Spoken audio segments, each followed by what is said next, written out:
The rise of Jeff Bezos. Picture this, a man stands in a small garage in Bellevue, Washington, packing books into cardboard boxes. It's 1994, and he's just walked away from a job that paid him hundreds of thousands of dollars on Wall Street.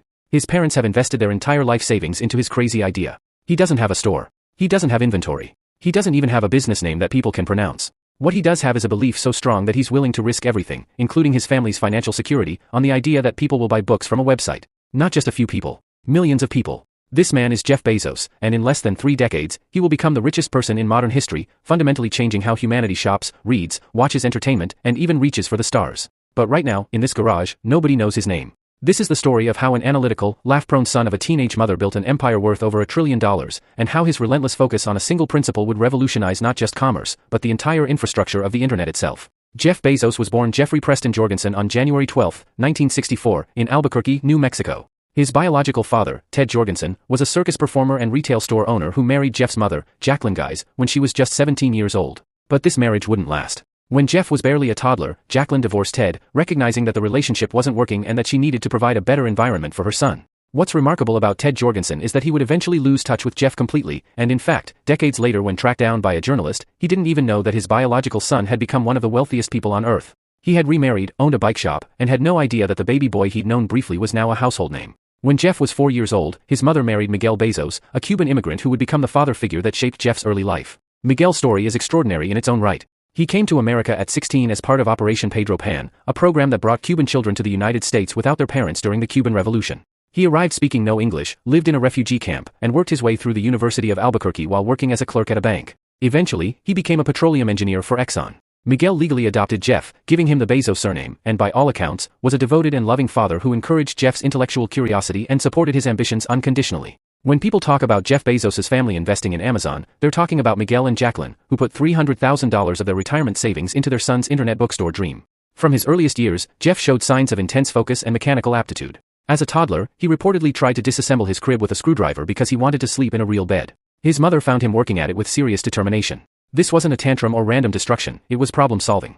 Throughout his childhood, Jeff was the kind of kid who turned his parents' garage into a laboratory, filling it with science projects and inventions.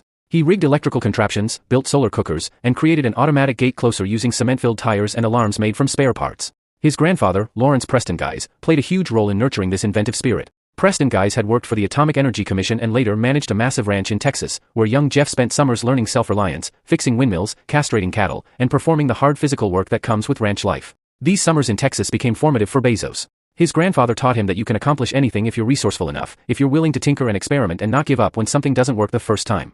Years later, Bezos would say that his grandfather taught him that it's harder to be kind than clever, a philosophy that would at least theoretically influence Amazon's leadership principles, even as critics would argue that Amazon's business practices often prioritized cleverness over kindness. But there's no doubt that those summers instilled in Jeff a confidence that problems could be solved through persistence and ingenuity. In school, Jeff was brilliant but not necessarily the most socially conventional kid. He attended River Oaks Elementary School in Houston, where the family had moved for Miguel's job, and later Miami Palmetto High School in Miami, Florida. He was valedictorian of his high school class, a National Merit Scholar, and a member of the Student Science Training Program at the University of Florida. Even in high school, Jeff showed entrepreneurial instincts.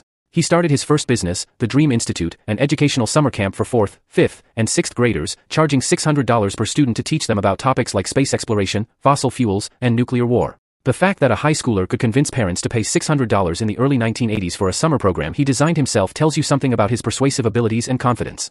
Jeff's interest in space and science fiction ran deep.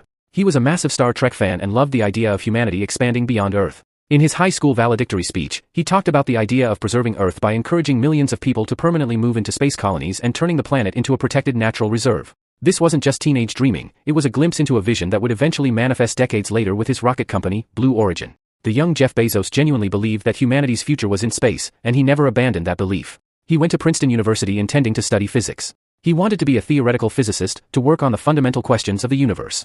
But Princeton's physics program was extraordinarily competitive, and Jeff encountered something he'd rarely experienced before, people who were naturally, innately better at physics than he was. There's a story he tells about sitting in a partial differential equations class, struggling with a problem for hours, when another student walked in and asked what they were working on. Jeff explained the problem, and the student stared at the blackboard for a moment and then answered it, just like that. For Jeff, this was a revelation. He realized that while he was very smart, he wasn't the kind of once-in-a-generation genius who would revolutionize theoretical physics. So he switched his major to electrical engineering and computer science, fields where his type of intelligence, analytical and systematic, would be better suited. He graduated summa cum laude from Princeton in 1986 and immediately headed to Wall Street, where his computer science skills were in high demand. This was the era when financial firms were just beginning to understand how computer systems and algorithms could provide trading advantages.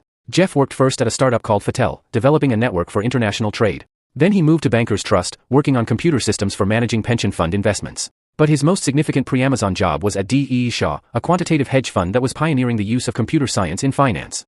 D.E. Shaw was run by David E. Shaw, a former Columbia professor who'd built a firm around using mathematical models and computer algorithms to find trading opportunities. It was an unusual place, more like a tech company than a traditional Wall Street firm, filled with scientists and programmers rather than the typical finance types. Jeff thrived there. He was smart, technically skilled, and had a gift for seeing structural opportunities. He rose quickly, becoming a senior vice president by the time he was 28 years old.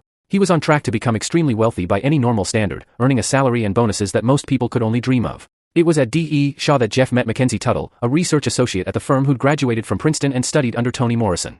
They started dating, and by 1993, they were married. Mackenzie would become not just Jeff's wife but his first employee at Amazon, handling accounting and helping to pack books in those early garage days. Their marriage would last 25 years and produce 4 children before ending in what became the most expensive divorce in history. But before all that, before Amazon, before the billions, there was a statistic that changed everything. In the spring of 1994, Jeff Bezos came across a number while surfing the early internet. Web usage was growing at 2,300% per year. Read that again. Not 23%. Not 230%. 2,300% annual growth. For someone with Jeff's analytical mind, this number was explosive. Nothing in human history had ever grown that fast. The internet was clearly going to be enormous, and anyone who could figure out how to build a business native to this new medium could ride an unprecedented wave. Jeff started thinking about what products would sell well online. He made a list of 20 possible product categories, including computer software, office supplies, apparel, and books. He kept coming back to books. Books had several advantages as an online product. First, there were millions of books in print, far more than any physical bookstore could stock. The largest physical bookstores might have 150,000 titles. There were over 3 million books in print in English alone. Second, books were relatively low-cost items, reducing the risk for customers trying online shopping for the first time. Third, books were easy to ship, they didn't break easily, and they had predictable shapes and sizes. Fourth, there were already 2 large book wholesalers in the United States, Ingram and Baker and Taylor, which meant Jeff wouldn't need to contact thousands of individual publishers to stock inventory. He could access millions of titles through just a couple of relationships. And fifth, books had a passionate customer base. People who loved books really loved books, and they were often frustrated by the limited selection at local stores. The more Jeff thought about it, the more convinced he became. An online bookstore made perfect sense. It could offer unlimited selection, competitive prices due to lower overhead than physical stores, and convenience. Customers could shop from home any time of day or night. The business model seemed obvious to him, which raised an urgent question. If this was such a good idea, why wasn't someone already doing it? And if they weren't, how long did he have before they figured it out? This is where the famous Jeff Bezos decision-making framework comes in, something he calls the regret minimization framework. He was 30 years old, had a great job making great money, and was being offered an even bigger role at D.E. Shaw. Walking away seemed insane. So he projected himself forward to age 80 and asked himself whether he would regret leaving Wall Street to start an internet company. The answer was no. Even if he failed, he wouldn't regret trying. But he knew that if he didn't try, if he let this opportunity pass because it was risky or unconventional, he would regret that forever. When he looked at it through that lens, the choice became easy. He told David Shaw about his idea. Shaw, to his credit, thought it was a good idea, but suggested that it would be a better idea for someone who didn't already have a great job on Wall Street. He took Jeff on a long walk through Central Park, trying to convince him to stay. But Jeff's mind was made up. He and Mackenzie packed up their belongings and drove cross-country from New York to Seattle. Why Seattle? A few reasons. It had a large pool of technical talent thanks to Microsoft. It was close to one of the major book wholesalers, Ingram, which had a warehouse in Roseburg, Oregon. And Washington State had a smaller population than California or New York, which mattered because of a Supreme Court ruling that meant companies only had to collect sales tax in states where they had a physical presence. If Jeff started his company in a small population state, he could offer tax-free purchases to most of his customers, giving him a price advantage over traditional bookstores. Mackenzie drove their Chevy Blazer while Jeff typed out a business plan on a laptop in the passenger seat. They were driving toward an uncertain future, funded by personal savings and the promised investment from Jeff's parents, who believed in their son despite the obvious risks. When they arrived in Seattle, they rented a house in Bellevue, and Jeff set up shop in the garage. He bought 3 Sun workstations on credit and built the first desks himself out of wooden doors from Home Depot, a cost-saving measure that became part of Amazon lore. Door desks became a symbol of frugality and scrappiness at the company. Jeff needed a name for his company. He wanted something that started with A so it would appear near the top of alphabetical listings, which is how web directories organized sites back then. He initially called the company Cadabra, as in abracadabra, but his lawyer misheard it as cadaver, which seemed like a bad sign. He went through other options, including Relentless.com, which he actually registered and which still redirects to Amazon today. But he finally settled on Amazon, after the Amazon River, the biggest river in the world. He wanted his company to be the biggest bookstore in the world, and the name reflected that ambition. Plus, it started with A. In July 1995, Amazon.com went live. It wasn't much to look at, just a simple website with a basic search function and a limited selection of books. But it worked. The first book sold on Amazon was Fluid Concepts and Creative Analogies by Douglas Hofstadter, ordered by a friend of one of Jeff's early employees to test the system. But almost immediately, real orders started coming in. Not a flood, but a trickle that proved the concept. People were willing to buy books from a website. In the first month, Amazon had sales in all 50 states and in 45 countries, without any advertising. Just through word of mouth and early web directories, people were finding the site and placing orders. Those early days were chaotic. Jeff, Mackenzie, and a handful of employees would pack books on their hands and knees on a concrete floor. They used a bell to ring every time an order came in, getting excited about each sale. But within weeks, the bell was ringing so constantly that they had to turn it off. They were shipping books out of the garage, driving packages to the post office, and constantly scrambling to keep up with demand. Jeff knew they needed more space, more people, and more capital. He started raising money from angel investors, pitching his vision of an everything store that would start with books but eventually sell everything. Not everyone believed him. In fact, most people thought he was crazy. Why would people buy books without being able to browse them? Why would they wait for shipping when they could just go to a bookstore? How could an online store compete with established chains like Barnes & Noble or Borders? Jeff's pitch was that the internet changed the equation entirely. Unlimited selection, customer reviews, personalized recommendations, lower prices, these advantages would overcome the downsides of waiting for shipping. And as more people got comfortable shopping online, those downsides would matter less and less. By the end of 1995, Amazon had revenue of over $500,000. In 1996, that jumped to over $15 million. The company was growing exponentially, but it was also burning through cash. To keep up with demand, they needed to invest in warehouses, technology, and people. Jeff raised a Series A round of venture capital, then a Series B, bringing in serious Silicon Valley investors who bet that this intense, ambitious founder could build something transformative. In May 1997, Amazon went public. The IPO priced at $18 per share, and the company raised $54 million. If you had bought shares at that IPO and held them through all the splits and growth, you would have multiplied your investment by more than 2,000 times. But at the time, plenty of skeptics thought Amazon was overvalued. It was losing money. It faced competition from established retailers. The entire internet sector seemed like a speculative bubble. Wall Street analysts questioned whether Amazon could ever be profitable, whether books were a big enough market, whether Jeff Bezos was overhyped. Jeff didn't care about the short-term skeptics. He was playing a longer game. In his first shareholder letter, written in 1997, he laid out a philosophy that would define Amazon for the next quarter century. He wrote that Amazon would make decisions based on long-term market leadership, not short-term profitability. The company would obsess over customers, not competitors. They would make bold investments in new areas, knowing that many would fail but that the successful ones would more than make up for the failures. And he warned shareholders explicitly that this approach would mean periods of low or no profit, heavy investment, and volatility. If you wanted steady, predictable returns, Amazon was not the stock for you. But if you believed in the long-term vision, you should stay for the ride. This shareholder letter is one of the most important documents in business history because Jeff Bezos actually meant it and actually followed through. For years, Amazon operated at minimal profit or even losses, pouring every dollar back into growth, infrastructure, and new initiatives. Traditional investors hated this. They wanted profits, dividends, predictable earnings growth. But Jeff had given himself cover by stating upfront that Amazon would prioritize growth and long-term value over short-term earnings. And crucially, because Amazon kept growing its revenue and market share, investors kept believing that eventually the profits would come. Amazon expanded beyond books faster than almost anyone expected. By the late 90s, they were selling music, movies, electronics, toys, and more. The vision of an everything store was becoming real. They launched Amazon Marketplace, allowing third-party sellers to list products on Amazon's platform, which instantly expanded the selection by millions of items. They introduced customer reviews, wish lists, personalized recommendations based on browsing and purchase history, all features that seem obvious now but were revolutionary at the time. Jeff understood that the more useful and comprehensive Amazon became, the more customers would default to starting their shopping there, and that habit formation was the key to dominance. But the late 90s also brought the dot-com bubble, and when it burst in 2000, Amazon's stock price collapsed. It fell from over $100 per share to less than $10. Critics declared that the internet retail model was dead, that Amazon had been a fad, that Bezos had been exposed as just another hype man with no real business. Legendary investor Barron's published an article asking whether Amazon would even survive. Employees worried about layoffs. The media smelled blood. Jeff Bezos didn't panic. He'd been telling people all along that he was building for the long term, and now he had to prove he meant it. Amazon tightened its operations, improved efficiency in its warehouses, negotiated better deals with suppliers, and focused on the fundamentals of customer service and selection. They survived the dot-com crash not by pivoting away from their model but by executing it better. And as the dust settled and weaker competitors went bankrupt, Amazon emerged stronger, with less competition and a clearer path to dominance. One of Jeff's most important insights during this period was about infrastructure. Amazon had built sophisticated systems for managing inventory, processing orders, handling payments, and operating warehouses at massive scale. These systems had cost hundreds of millions of dollars to develop and represented a genuine competitive advantage. But Jeff realized that this infrastructure could be used for more than just selling products. Other companies needed the same capabilities, things like data storage, computing power, and scalable web services. What if Amazon offered those capabilities as a service? This idea became Amazon Web Services, or AWS, which launched in 2006. At first, it seemed like a strange distraction from Amazon's core retail business. Why was an online bookstore offering cloud computing services? But Jeff saw it clearly. The same infrastructure that powered Amazon's retail operations could power the entire internet. Startups wouldn't need to buy servers or build data centers, they could just rent computing power from Amazon and scale up or down as needed. It was infrastructure as a service, and it would become one of the most profitable business models in history. AWS grew slowly at first but then exploded. Companies like Netflix, Airbnb, and thousands of others built their entire operations on AWS infrastructure. By 2020, AWS was generating over $45 billion in annual revenue and accounted for more than half of Amazon's total operating profit. It turned out that cloud computing was an even better business than retail. The margins were higher, the revenue more predictable, and the competitive moat steeper.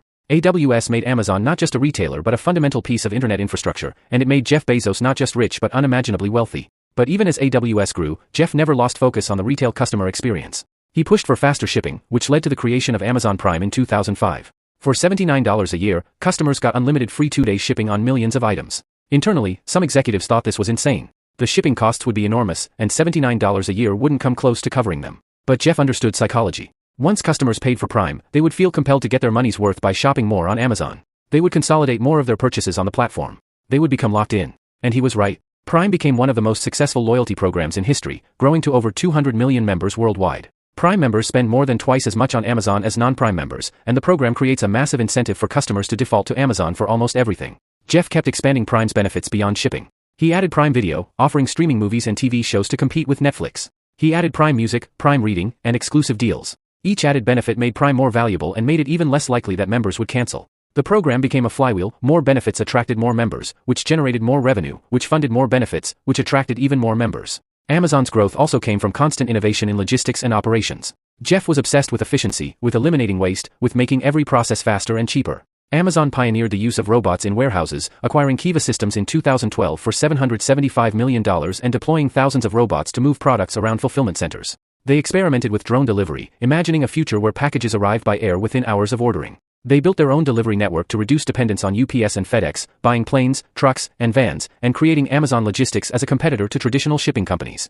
This relentless focus on operations gave Amazon crushing advantages. They could deliver faster and cheaper than competitors, which meant they could charge lower prices while still making money. And because they kept reinvesting profits into more warehouses, more robots, and more technology, the gap between Amazon and everyone else kept widening. Traditional retailers couldn't keep up. Borders went bankrupt. Circuit City went bankrupt. Toys R Us went bankrupt. Sears, once the largest retailer in America, shrank to irrelevance. Amazon didn't just compete with these companies, it fundamentally changed the environment in which they operated, and most of them couldn't adapt fast enough. Critics began to raise serious concerns about Amazon's impact. Small bookstores closed by the thousands, unable to compete with Amazon's selection and prices. Workers in Amazon warehouses reported brutal conditions, with high injury rates, constant surveillance, and pressure to meet impossibly demanding productivity targets. Amazon was accused of anti-competitive behavior, of using data from third-party sellers to create competing products, of favoring its own brands in search results, of wielding monopoly power to squeeze suppliers and partners. Jeff's reputation shifted from scrappy entrepreneur to ruthless tycoon, from innovator to monopolist. Jeff's response to these criticisms was consistent. Amazon was obsessed with customers, and everything the company did was to serve customers better.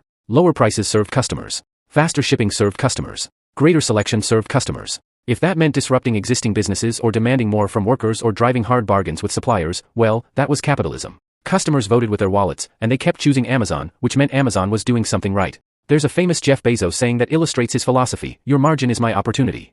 If another business was making high profits, that meant there was room for Amazon to come in, offer lower prices, and take market share. Amazon would accept lower margins in exchange for higher volume, and they would make up for thin margins through scale and efficiency. This approach terrified competitors because it meant Amazon could enter almost any market and undercut incumbents, even if it took years to become profitable in that category. Amazon entered the hardware business with a Kindle e-reader in 2007. Jeff loved books, and he saw e-readers as the future of reading. But existing e-readers were clunky and had limited content. Amazon built a better device and, crucially, made deals with publishers to offer hundreds of thousands of e-books. The Kindle sold out in 5.5 hours. It became the dominant e-reader and helped Amazon control the digital book market just as thoroughly as it had come to dominate physical book sales. Jeff took the same approach with tablets, launching the Kindle Fire as a low-cost alternative to the iPad, and with smart speakers, launching the Echo and Alexa to compete with Google and Apple in voice-activated AI. Not every Amazon initiative succeeded. The Fire phone, launched in 2014, was a spectacular flop, discontinued after less than a year. Amazon's first attempt at daily deals, Amazon Local, failed. Numerous other experiments quietly died. But Jeff had always said that failure was part of the process, that Amazon needed to take big swings, knowing that most would miss but that the occasional home run would be worth it. And there were home runs. AWS was a home run. Prime was a home run. Marketplace was a home run. These successes generated so much value that the failures barely mattered. As Amazon grew, so did Jeff Bezos' personal wealth. By the 2010s, he was regularly appearing on lists of the world's richest people. In 2017, he became the richest person in the world, surpassing Bill Gates. By 2018, his net worth exceeded $150 billion, making him the richest person in modern history. This wealth was almost entirely in Amazon stock. Jeff's salary was only around $80,000 per year, but he owned about 16% of Amazon, and as the company's market cap soared past $1 trillion, his stake became worth absurd amounts. With that wealth came increased scrutiny of Jeff's personal life. His marriage to Mackenzie had always been private, but in January 2019, Jeff and Mackenzie announced they were divorcing after 25 years of marriage. The announcement came shortly before the National Enquirer published a story revealing that Jeff had been having an affair with Lauren Sanchez, a former news anchor and helicopter pilot. The tabloid had obtained intimate text messages between Jeff and Lauren, leading to a bizarre saga involving alleged blackmail, political intrigue, and questions about how the Enquirer had gotten Jeff's private messages. Jeff responded with an extraordinary public blog post titled, "No Thank You, Mr. Pecker," addressed to David Pecker, the head of the Enquirer's parent company. In the post, Jeff accused the Enquirer of attempting to blackmail him by threatening to publish explicit photos unless he stopped investigating how they'd obtained his messages and publicly stated that the Enquirer's coverage of him had no political motivations. Jeff refused, publishing their threats instead and framing the situation as a matter of principle. It was a rare glimpse into Jeff's personal life and showed a willingness to fight back aggressively when challenged. The divorce settlement with Mackenzie was the largest in history. She received 25% of their joint Amazon holdings, worth about $38 billion at the time, making her one of the richest women in the world. Jeff retained voting control of her shares and kept 75% of the stock. Mackenzie has since become a major philanthropist, signing the Giving Pledge and donating billions to various causes. Jeff, in contrast, was criticized for years for relatively limited philanthropy compared to other billionaires like Gates or Warren Buffett, though he later committed $10 billion to fight climate change through the Bezos Earth Fund. Throughout all of this personal drama, Jeff remained CEO of Amazon and continued to drive the company's expansion. Amazon moved aggressively into groceries, acquiring Whole Foods in 2017 for $13.7 billion, instantly giving Amazon hundreds of physical retail locations and a foothold in the massive grocery market. They expanded Amazon Studios, producing original TV shows and movies, winning Oscars and Emmys, and competing directly with traditional Hollywood studios. They grew their advertising business, leveraging the fact that millions of people start product searches on Amazon, making it an incredibly valuable place for brands to advertise. By 2020, Amazon's ad business was generating over $20 billion annually, making it the third largest digital advertising platform after Google and Facebook. Jeff also continued to pursue his childhood dream of space exploration through Blue Origin, the rocket company he founded in 2000. While SpaceX, founded by Elon Musk, got more media attention, Blue Origin quietly developed reusable rocket technology with the goal of dramatically reducing the cost of space travel. Jeff funded Blue Origin primarily through selling about $1 billion of Amazon stock per year, and he spoke often about his vision of millions of people living and working in space, moving heavy industry off Earth to preserve the planet's environment. In July 2021, Jeff flew to space aboard Blue Origin's New Shepard rocket, fulfilling a lifelong dream and marking a symbolic passing of the torch as he prepared to step back from day-to-day management of Amazon. In February 2021, Jeff announced that he would step down as CEO of Amazon, transitioning to the role of executive chairman. Andy Jassy, who had built and run AWS, took over as CEO. Jeff said he wanted more time to focus on Blue Origin, the Bezos Earth Fund, the Washington Post, which he'd bought in 2013, and other passions. It was the end of an era. For nearly 30 years, Jeff Bezos had been the face of Amazon, the driving force behind every major decision, the person who set the culture and the strategy. Under his leadership, Amazon had grown from a garage startup to one of the 5 most valuable companies in the world, employing over 1 million people and touching nearly every aspect of modern life. So how do we make sense of Jeff Bezos and his impact? On one hand, he's one of the most successful entrepreneurs in history, someone who genuinely changed the world by making shopping more convenient, building critical internet infrastructure, and pushing the boundaries of what technology could accomplish. He demonstrated that long-term thinking could triumph over short-term pressures, that customer obsession could be a winning strategy, and that bold bets on the future could pay off spectacularly. Amazon created enormous value for customers through lower prices and greater convenience, for shareholders through incredible returns, and for the economy through innovation and job creation. On the other hand, Jeff Bezos represents everything critics hate about modern capitalism: vast wealth concentration, market dominance that borders on monopoly, labor practices that prioritize efficiency over worker well-being, and a willingness to disrupt entire industries without much concern for the human cost. Amazon's rise coincided with the decline of local retail, the loss of millions of retail jobs, increased pressure on workers throughout the economy, and growing inequality between owners of capital and everyone else. Jeff became a symbol of billionaire excess, building massive mansions, buying super yachts, and flying to space for fun while Amazon warehouse workers struggled to make ends meet and reported being denied bathroom breaks to meet productivity quotas. The truth, as always, is complicated. Jeff Bezos is neither a pure hero nor a pure villain. He's a brilliant, driven, sometimes ruthless businessman who saw opportunities that others missed and had the skill and determination to capitalize on them. He built systems and culture that enabled Amazon to execute better than competitors, and he maintained a remarkable consistency of vision over decades. His focus on the customer, while sometimes used to justify questionable practices, was genuine and became embedded in how Amazon operates. The company really does make decisions based on what will serve customers, even when it means sacrificing short-term profits or disrupting its own existing businesses. But that customer obsession came with costs that Jeff seemed largely indifferent to. Amazon optimized for customer experience and shareholder value, with less consideration for workers, competitors, or communities. The company fought unionization efforts, resisted regulation, used its market power aggressively, and created work environments that many found dehumanizing. Jeff's philosophy was Darwinian: compete hard, move fast, and let the market sort out winners and losers. This created enormous value in some dimensions while destroying it in others, and whether you think the trade-off was worth it depends largely on your values and where you sit in the economy. What's undeniable is Jeff Bezos' impact. He didn't just build a big company, he changed how business works in the internet age. The principles he articulated, customer obsession, long-term thinking, willingness to fail, bias for action, have been adopted by countless other companies. The infrastructure Amazon built, especially AWS, powers huge portions of the modern internet. The expectations Amazon set, for fast free shipping, easy returns, vast selection, comprehensive reviews, have forced every other retailer to up their game. And the proof of concept Amazon provided, that you could build a technology company worth $1 trillion by focusing relentlessly on operational excellence and customer experience, inspired a generation of entrepreneurs. Jeff also showed that being weird, being unconventional, being willing to ignore conventional wisdom, could be a massive advantage. His laugh, often described as bizarre and unsettling, became famous. His management style, writing 6-page narrative memos instead of PowerPoint, starting meetings with silent reading time, using the phrase ? In emails to strike terror into subordinates, was unusual. His ability to think in decades rather than quarters, to invest billions in initiatives that wouldn't pay off for years, went against everything Wall Street typically rewards. But it worked, and now other CEOs study his methods and try to replicate his approach. Looking at where Jeff Bezos stands today, he stepped back from the day-to-day of Amazon but remains its executive chairman and largest individual shareholder. He's one of the wealthiest people in human history, with a net worth that fluctuates but has exceeded $200 billion. He's in a relationship with Lauren Sanchez, and they're frequently photographed at high-profile events, on yachts, or at Blue Origin launches. He's focused on space exploration, climate change, and the Washington Post, using his wealth to pursue long-term projects that interest him. Amazon, the company he built, continues to grow and evolve under new leadership. It faces challenges: increased regulatory scrutiny, antitrust investigations, labor organizing, competition from companies like Walmart and Shopify, and questions about whether it can maintain its growth rate at such enormous scale. But it remains dominant in e-commerce, cloud computing, and increasingly in entertainment, advertising, and logistics. The empire Jeff built is so large and diversified that it's hard to imagine it collapsing, even if growth slows. The story of Jeff Bezos is ultimately about vision, execution, and the compounding effects of consistent strategy over time. He saw the internet's potential before most people, identified a wedge opportunity in books, executed brilliantly on the initial concept, and then systematically expanded into adjacent areas, always reinvesting profits into growth and always maintaining focus on the customer experience. He made decisions that seemed crazy in the moment, losing money for years, launching a cloud computing business that had nothing to do with retail, buying a struggling newspaper, spending billions on rockets, but many of those decisions proved prescient.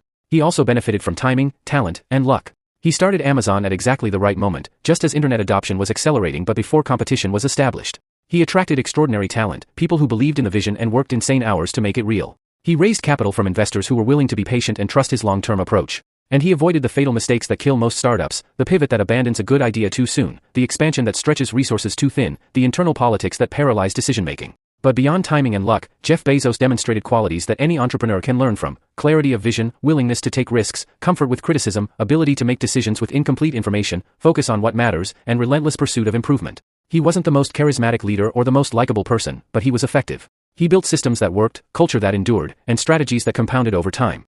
As we watch Jeff Bezos in this next chapter of his life, it's worth reflecting on what his story teaches us about business, technology, and society. It shows that one person with a powerful idea and the determination to pursue it can genuinely change the world. It shows that long-term thinking can triumph in a world obsessed with quarterly results, but only if you can survive long enough for the long term to arrive. It shows that customer obsession, genuine focus on making customers happy, can be a sustainable competitive advantage. And it shows that success at the highest levels often comes with costs and trade-offs that are easy to overlook when you're dazzled by the wealth and accomplishments.